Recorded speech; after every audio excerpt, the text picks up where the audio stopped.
Branding and building a brilliant website. Absolutely central to all of this is branding.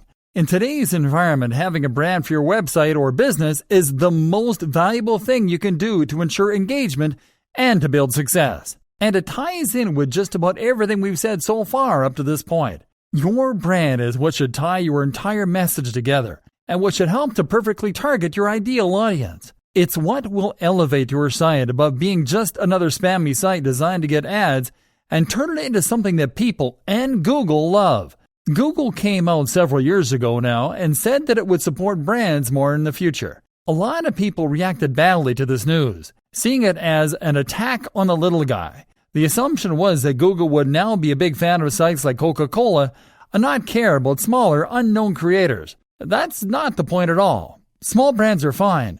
Personal brands are fine. Brands that use your name. What's not fine is calling your website something like ways-to-gain-abs.com. That's not a brand. That's a keyword. That's you making it abundantly clear to Google and your prospective visitors that you don't care about the quality of your work. You don't have professional pride. You have a tool for making money. A brand goes in hand with professional pride because it shows that you are keen to create something that people will remember and that you want to be associated with the work you do. If you build a brand, then you have a message and you have accountability. Think about it. All of the top websites that you visit currently have a strong brand. They likely have a great logo, their own style, a strong design language throughout their website. They know what they are, and they know who they're for. And this comes across in the quality of their layout, in the cohesion across their social media, all with the same username, the same logo, and the same ethos, and in the little touches like their video's background music and their bottom thirds. This is what makes something memorable and professional, and this is what you need to do as well. How do you create a brand? Creating a brand doesn't mean creating a logo. A logo is just one aspect of a brand, and it's not what comes first. What comes first is a mission statement. A mission statement is a phrase belonging to a business that says what it's all about. This should explain what, how, and why. What do you make, sell, or do? How do you do it differently? Why do you do it? I highly recommend watching Simon Sinek's excellent TED Talk on the Golden Circle at this point. It's called How Great Leaders Inspire Action.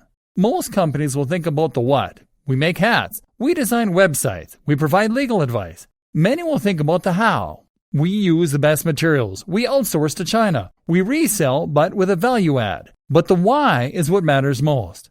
This is the motivation that spurred you on to get involved in the business in the first place.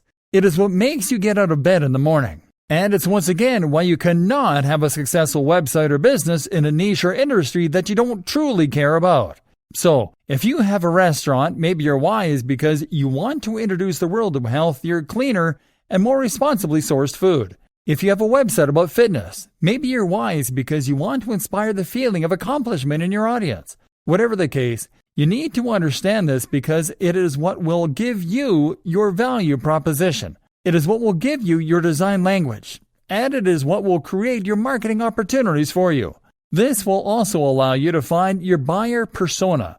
This is your ideal customer, and through a combination of surveying and of thinking about your brand, you will be able to draw them up. Now, you need to ensure that your strategy is aimed at this person. It is a huge mistake to make a website that you want to be for everyone. If you do that, then it won't be particularly interesting or inspiring to anyone. The key to remember is to make people into real fans. Remember, content marketing and new SEO are about the quality of your followers, not the quantity. You want engagement. Ask yourself, is yours the kind of brand that someone can be a fan of? People just don't know about Apple. They are fans of Apple. People are fans of Tim Ferriss. They like what these brands stand for. They feel they know them. They want to associate with them. To get to that point where your site is inspiring to people, you need to stand for something other than getting clicks on your AdSense, web, and logo design. With all that decided, you can now go about designing your logo and your website. The logo should be simple, it should be minimal, and it should be versatile. This logo will be used across all your social media, on your website, etc. You need to avoid being cliché while at the same time making it clear what your site is about and who it is for. In an ideal world, the combination of your logo and company name should be enough on their own in order to let the right people know that your brand is for them. If you're struggling for ideas, try making a mood board. This is a collage made up of images, logos, site designs, and more that you like the looks of. Looking at these can help a lot to give you a kind of direction for your brand. If you put them all together on the page, you can then start to get ideas for unique ways of combining them, and that will give you ideas for your own design. Actually, build the logo using Adobe Illustrator. This creates vector files, which are files that can be resized to any degree without losing any of their quality, and which can be edited as well. JPEGs, PNGs, and GIFs are not portable or flexible enough for your uses. So that is another thing I want you to learn. I want you to learn to use Illustrator and to make good designs. Like videography and photography, this is a skill that will elevate you above spammer and into content developer. That's when you start to become highly in demand. WordPress. Finally, the website itself should be built using WordPress. This is a free tool used by over a quarter of the websites on the net, including many of the biggest brands. It is highly customizable. There is massive community support, and it is completely free. You can install new plugins with a single click to add more functionality, and you can install new themes in just the same way too.